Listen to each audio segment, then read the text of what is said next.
BizShort in seconds, say what matters. India's central bank urges states to spread borrowing across 10 years. On 19 September 2025, India's central bank, the Reserve Bank of India (RBI), asked state governments to diversify their borrowings across multiple bond tenures rather than heavily depending on long-term bonds. States are projected to borrow a record 12 trillion rupees $136 billion in fiscal year 2026, which has already led to increasing bond yields, rising by 30 to 60 basis points in segments due to concentrated long-term borrowing.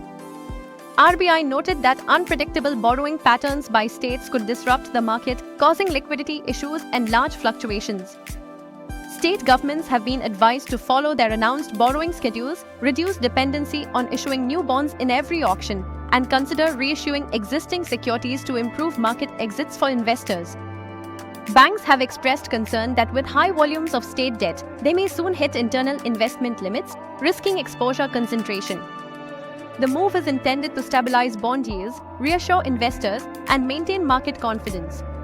Analysts believe that spreading maturities will provide smoother yield curves and more predictable interest cost burdens for states. However, some state officials have pushed back, arguing that short-term bonds often cost more and that their revenue streams are not always stable enough to cover periodic repayment pressures. Experts say the RBI will need coordinated fiscal planning and disciplined borrowing policies combined with possibly higher revenue mobilization or grants to make this strategy work. If implemented well, the new guidance could help reduce borrowing costs, improve market liquidity, and reduce systemic risk in India's state debt markets. Source: Reuters. Turn Zero News 20. Stay tuned on BizShort for more such updates.